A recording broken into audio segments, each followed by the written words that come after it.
ప్రధానమంత్రి నరేంద్ర మోదీ 11 ఏళ్ల పాలనలో ఒక్క అవినీతి మరకలేదన్నారు కేంద్ర మంత్రి కిషన్ రెడ్డి. విజయవాడలో నిర్వహించిన మోడీ ప్రభుత్వం 11 ఏళ్ల అభివృద్ధి పుస్తకాన్ని విడుదల చేశారు. అన్ని వర్గాలకు సంక్షేమం అందించాలనే లక్ష్యంతో మోడీ ముందుకు వెళ్తున్నారని, పేద ప్రజలు, రైతులు, మహిళలు, యువతను దృష్టిలో పెట్టుకుని పాలన సాగిస్తున్నారని తెలిపారు. మోడీ సారథ్యంలో నేడు భారత్ ప్రపంచంలో 4వ అతిపెద్ద ఆర్థిక వ్యవస్థగా అవతరించిందన్నారు కిషన్ రెడ్డి.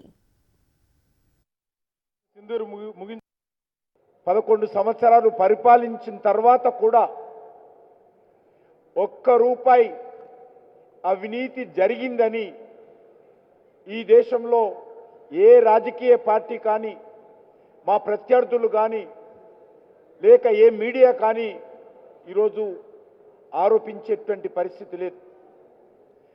కమిట్మెంట్తో, నీతి నిజాయితీతో, ఒక సమర్థవంతమైనటువంటి పాలనతో నరేంద్ర మోడీ గారి ప్రభుత్వము, ఎన్డీఏ ప్రభుత్వము ఈ దేశంలో అద్భుతంగా పరిపాలన చేస్తున్న విషయాన్ని మనం చేస్తా ఉన్నాను.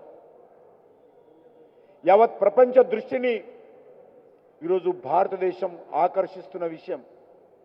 ప్రపంచమంతా కూడా అనేక విషయాలలో భారతదేశం గురించి చర్చించుకుంటున్నటువంటి పరిస్థితి ఈరోజు మనకు స్పష్టంగా కనిపిస్తూ ఉంది.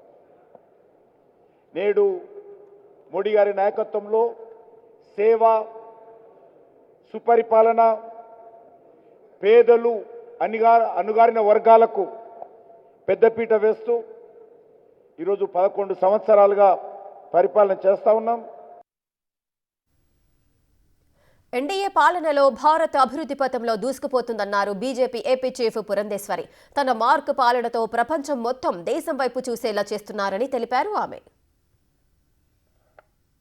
వికసిత్ భారత్ అనేటువంటి లక్ష్యం ఏదైతే ఉంటుందో, కళ ఏదైతే ఉంటుందో, అది కేవలం రాజకీయ పార్టీలో లేదా ప్రభుత్వాలు సాధించేది కాదు.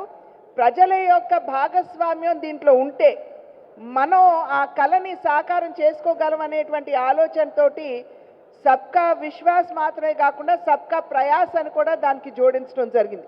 నరేంద్ర మోడీ గారు అనేక సందర్భాల్లో చెప్పారు, నేను పేదరికం నుండి వచ్చినటువంటి సందర్భంలో దేశంలో ఉన్నటువంటి పేదవాడిని కేంద్ర బిందువు చేసుకుని నరనరాల్లో నాకు పేదరికం గురించి తెలుసు కాబట్టి పేదవాడికి మంచి చేకూర్చేటువంటి కార్యక్రమాలు చేస్తానని చెప్పి నరేంద్ర మోడీ గారు అనేక సందర్భాల్లో చెప్పారు.